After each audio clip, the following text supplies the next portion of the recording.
जय हिंद, आप सभी को जोहार। तो स्वागत है आप सभी का आरएस क्लासेस में।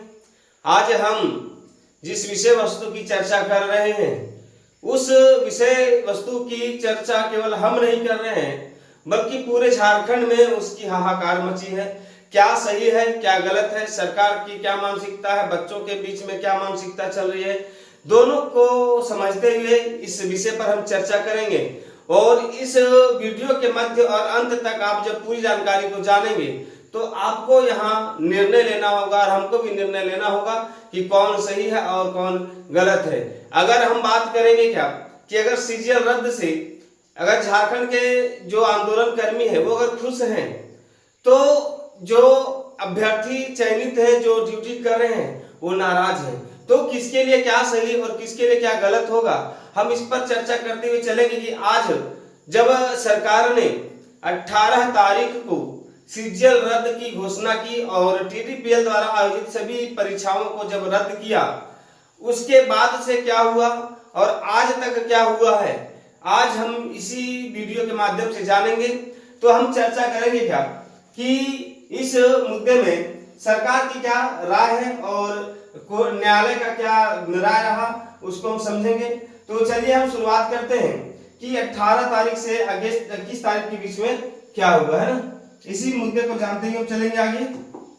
तो सबसे पहले क्या है कि हम जानते हैं शुरुआत से क्या है कि 11वीं 12वीं और 13वीं 14वीं और जो सीजीएल परीक्षा है उसकी अनियमितताओं और पेपर लीक के मामले में कई दिनों से मुद्दा छिड़ा था, जिसके चलते लोग जो हमारे छात्र हैं वो 25 जुलाई से ही आंदोलन कर रहे थे और छात्रों ने निष्पक्ष जांच की मांग की थी और जो भी टीडीपीएल द्वारा परीक्षा उसको रद्द करने की मांग की थी।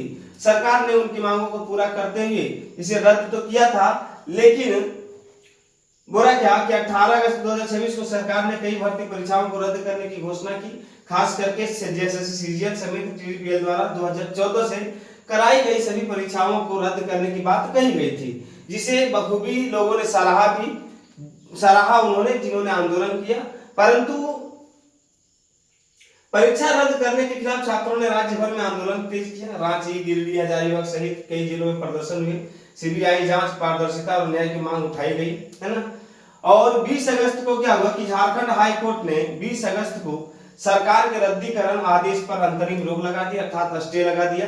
अब हम इस बात पर एक बार चर्चा करते कि यह अंतिम निर्णय कोर्ट के द्वारा नहीं है, इसे 15 सितंबर को फिर से न्यायालय में पेश किया जाएगा, दलील दी जाएगी, पेशी की जाएगी, गलत और सही का निर्णय लिया जाएगा, तब जाके फिर कोर्ट के द्वारा क्या आदेश या कोर्ट के द्वारा क्या निर्णय आता है इस पर चर्चा होगी। लेकिन फिलहाल इसे रोक दिया गया है। तो 11वीं और 13वीं जेपीएससी से जुड़ी मुद्दों नियुक्तियों में लगभग 450 अभ्यर्थियों को राहत मिली है। कोर्ट ने कहा कि बिना अभिव्यक्ति की सुनवाई के सभी की नियुक्ति रद्द नहीं की जा सकती है। उसके बाद जो सफल अभ्यर्थी थे जो इसे रोक ले अर्थात सरकार ने रद्द किया, तो लगभग 2700 से अधिक सफल अभ्यर्थी जो थे इस रद्दीकरण के मामले में प्रभावित हो रहे थे। उनका कहना है कि सरकार दोषियों पर कार्रवाई करे लेकिन हमारी नौकरी क्यों छीनी जा रही है। इनका भी कहना अपने स्थान पर सही था कि सरकार को जो दोषी है, जिसने पैसे देकर पेपर लीक करवाई या अनियमितता करवाई है, उस पर कार्रवाई करे, हर किसी को इसकी सजा न मिले। लेकिन जो कोर्ट है या जो जज हैं या फिर हमारे जो वकील हैं जो वकालत करते हैं, उनका कहना है कि अगर एक गिलास पानी में 2 बूंद जहर मिला दिया जाए, उससे जहर कुछ निकाला जाए तो बड़ा मुश्किल से ही उसको निकाला जा सकता है, अर्थात आपको पूरी तरीके से इसकी प्रक्रिया को रद्द करना पड़ता है। ये अभ्यर्थी सचिवालय के बाहर बैठकर क्या करने लगे, धरना देने लगे। उसके बाद हाई कोर्ट के स्टे के बाद छात्र आंदोलन करने लगे। 21 अगस्त को रांची में छात्रों और पुलिस के बीच में बोल सकते कि झड़प हुई। आंदोलन गुरुवार कई जगहों पर धक्का मुक्की और लाठीचार्ज देखने को मिला, जिसके माध्यम से आप कई सारे शॉर्ट्स वीडियो के माध्यम से देखेंगे कि किस प्रकार से पुलिस के द्वारा छात्रों पर मारपीट की गई और छात्रों ने किस प्रकार से मूर्ति पुतला जलाने का काम किया था। इन सभी चीजों से आप अवगत है, लेकिन फिलहाल हम आपका ये जो पूरे मामले की प्रक्रिया जो चल रही है हम उस पर से केवल आपको क्लियर और सही जानकारी देने का काम करेंगे। 21 अगस्त की झड़प के बाद कई जगह पर एफआईआर दर्ज मिले। 14 लोगों को नामजद, मतलब जो 14 लोग नाम वाले थे उनको 200 प्लस लोगों को, अज्ञात लोगों के खिलाफ मामला दर्ज किया गया। गिरिडीह और हजारीबाग में भी टकराव देखने को मिला। 28 नामजद लोगों को और 900 प्लस लोगों को अज्ञात तरीके से उस पर एफआईआर की गई। और अभी जेएसएससी सीजीएल के मामले में सीआईडी जांच चल रही है। अगर आपको थोड़ा सा छोटा दिख रहा होगा तो हम इसको बड़ा करने का प्रयास करेंगे।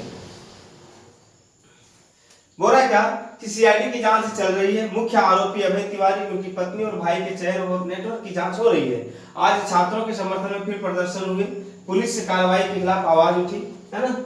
सीआईडी ने कथित मुख्य आरोपी अभय तिवारी से जुड़े लोगों से पूछताछ की। उनकी पत्नी और भाई के चयन को भी जांच के दायरे में लिया है। कई संदिग्ध को नोटिस जारी मिला है, कॉल गया है, डिटेल गया है। बैंक ट्रांजैक्शन की जांच की जा रही है कि किसके द्वारा कितना ट्रांजैक्शन हुआ है, क्योंकि एक मोटे अमाउंट को एक रुपया या 1,000 रुपए के माध्यम से आप नहीं दे सकते। मोटा अमाउंट कितना ट्रांसफर हुआ और कहां ट्रांसफर हुआ है उसके माध्यम से इस पर जांच कर रही है सीआईडी, है ना।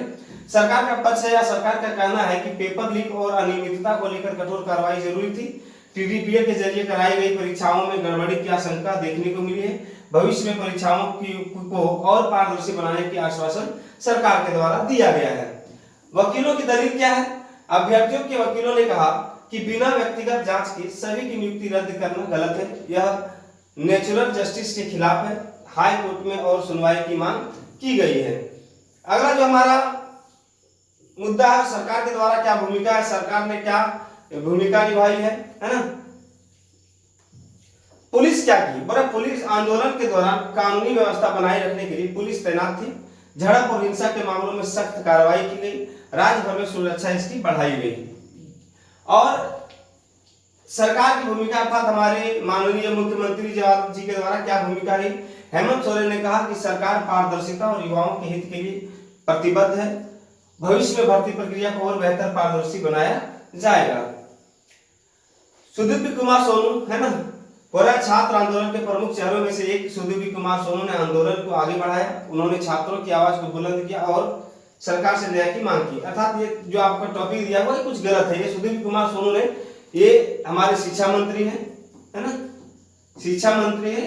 इन्होंने छात्रों के हित में नहीं बल्कि शुरुआती दौर में इन्होंने कहा था कि माननीय उच्च न्यायालय और उच्चतम न्यायालय के द्वारा इस रिजल्ट को दिया गया है जिसे रद्द करना बहुत ही मुश्किल है। परंतु जब उग्र आंदोलन हुआ तो इन्हीं के द्वारा कहा गया कि कुछ अनियमितता देखने को मिली है, सरकार इस पर कार्य कर रही है और इसको देखते हुए, इसको मद्देनजर देखते हुए इसको रद्द किया गया। ये जो आपका थोड़ा सा मेरा जो टाइपिंग था वो थोड़ा मिस्टेक हुआ है, इसको थोड़ा विशेष ध्यान देने की जरूरत है। आप इसको गलत मान सकते हैं, है ना। छात्रों की मांग क्या रही? तो हम लोग जो शुरू से हम कई वीडियो लगभग इस मामले में 7 से 10 वीडियो बना चुके हैं, जिसमें से सबसे अहम मुद्दा रहा सीबीआई जांच की। दोषियों पर सख्त कार्रवाई हो, भर्ती प्रक्रिया पारदर्शी हो, योग्य अभ्यर्थियों के साथ न्याय हो, छात्रों पर दर्ज मामले वापस हो। ये यहाँ तक हम कई बार आपको बताते आए हैं। अब इस मुद्दे में निष्कर्ष क्या निकलता है?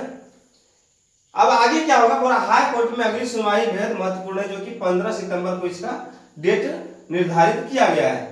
हम आपको फिर से क्लियर कर दें इस वीडियो के माध्यम से कि हाई कोर्ट के द्वारा यह आदेश सर्वोपरि नहीं है। इस पर बहस चलेगी और सरकार के द्वारा कई सारे, क्योंकि सरकार ने इसको रद्द किया तो सरकार के द्वारा इसे कई दस्तावेजों के साथ कोर्ट में पेशी करनी होगी, जहां पे जो अनियमितता पाई गई उस दस्तावेज के माध्यम से कोर्ट यह निर्णय करेगी कि गलत है या सही है।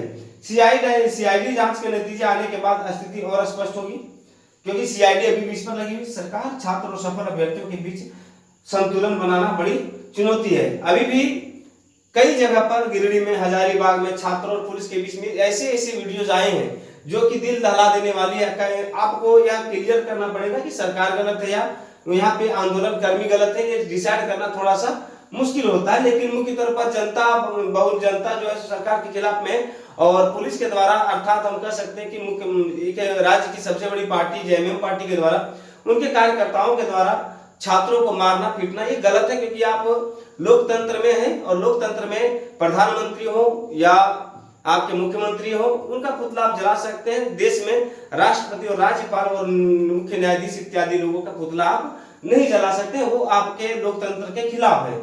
लेकिन जो लोग हमारे राज्य की सरकार की जो उनके कार्यकर्ता हैं, उनके द्वारा छात्रों को मारना वो थोड़ा सा जघन्य अपराध की श्रेणी में आता है। सरकार छात्र और सफल अभ्यर्थियों के बीच संतुलन बनाना बड़ा चुनौती है। न्याय और पारदर्शिता ही इस विवाद का अस्थायी समाधान है। जब तक इस मामले की पूरी तरीके से सटीक जांच ना जाए और सरकार के द्वारा या न्यायालय के द्वारा एक बढ़िया सा रिजल्ट लोगों के बीच में नहीं लाया जाएगा, तब तक मामले को किस तरीके से ले जाया जाएगा पता नहीं। अब हम आगे चलते हैं और देखेंगे कि 15 तारीख तक क्या होता है। और कई जगह पर अभी भी छात्र आंदोलन रहते हैं और जो तिथि निर्धारित थी पुतला जलाने की मुख्यमंत्री की, या हम बोल सकते हैं राहुल गांधी की, उन सभी के माध्यम से ये प्रक्रिया अभी भी जारी है। अब देखेंगे निष्कर्ष क्या है कि जीएसएससी सीजीएल विवाद में झारखंड की राजनीति, प्रशासन और युवाओं के भविष्य को झकझोर दिया गया है। यह संघर्ष सिर्फ नौकरियों का नहीं है बल्कि न्याय, पारदर्शिता और विश्वास का है। अब सबकी निगाहें कोर्ट के फैसले और जांच के नतीजों पर टिकी हुई है। इसमें हम अपने द्वारा कुछ नई चीजों को नहीं जोड़े। जो आपके बीच में 25 जुलाई से जो घटना चलती आ रही है उसी का वीडियो हम धीरे धीरे आपको जानकारी के तौर पर आपके बीच में साझा करते आए हैं। और यह निर्णय अब सरकार और न्यायालय के बीच में आ चुका है।